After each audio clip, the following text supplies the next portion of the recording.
¿Qué se necesita para convertirse en el hombre más rico de Colombia? ¿Trabajo duro o simplemente nacer en la familia correcta? Un imperio bancario, negocios en construcción, medios de comunicación.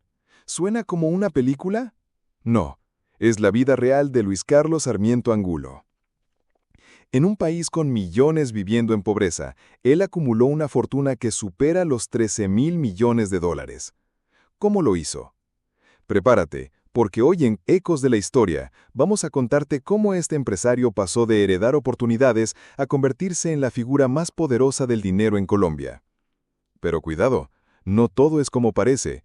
La historia de Sarmiento es también la historia de la desigualdad, del poder y de cómo el sistema siempre favorece a los mismos.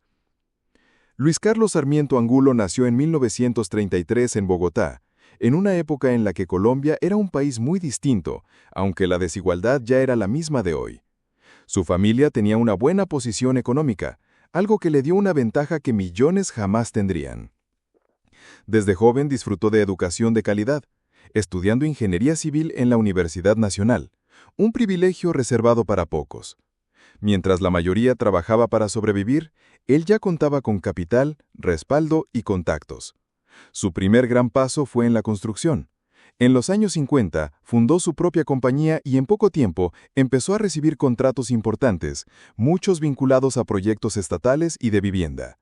En un mercado dominado por pocos jugadores, las relaciones y los contactos eran tan valiosos como el cemento y el ladrillo. Con las ganancias, tomó una decisión clave: invertir en bancos pequeños. Lo que para otros era un sector intimidante, para él fue una oportunidad perfecta. Y así empezó su camino hacia el imperio financiero.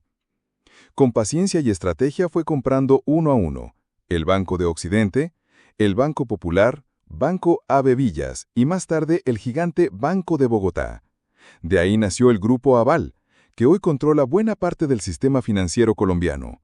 Pero no se detuvo ahí, expandió su alcance a seguros, fondos de pensiones y medios de comunicación, llegando incluso a adquirir el influyente periódico El Tiempo. En resumen, si no era tu banco, era tu aseguradora, y si no, probablemente era el medio por el que te informabas. Actualmente su fortuna supera los 13.000 millones de dólares, una cifra que lo coloca no solo como el más rico de Colombia, sino como uno de los hombres más adinerados de América Latina. Pero detrás de esos números hay controversias. Sus críticos señalan que la concentración de tanto poder económico y mediático en una sola persona crea un desequilibrio enorme. En 2018, su conglomerado apareció en los titulares por el escándalo de Odebrecht y el presunto financiamiento de campañas políticas. Él negó cualquier responsabilidad directa, pero el episodio dejó una sombra en su impecable imagen empresarial. En lo personal, Sarmiento es un hombre discreto.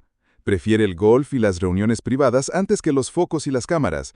Rara vez habla públicamente, pero sus decisiones y sus empresas tienen un impacto directo en la vida de millones de colombianos, desde las tasas de interés que pagan hasta las noticias que leen. Luis Carlos Sarmiento Angulo es un claro ejemplo de que, en Colombia, las grandes fortunas no se construyen en igualdad de condiciones. Su historia no es solo la de un empresario que lo logró, sino la de un país donde el capital, las conexiones y el poder son el verdadero motor del éxito. Si tenemos en cuenta ¿crees que cualquiera que era el podría tercer llegar a donde año él está? de la epidemia del COVID, ¿no?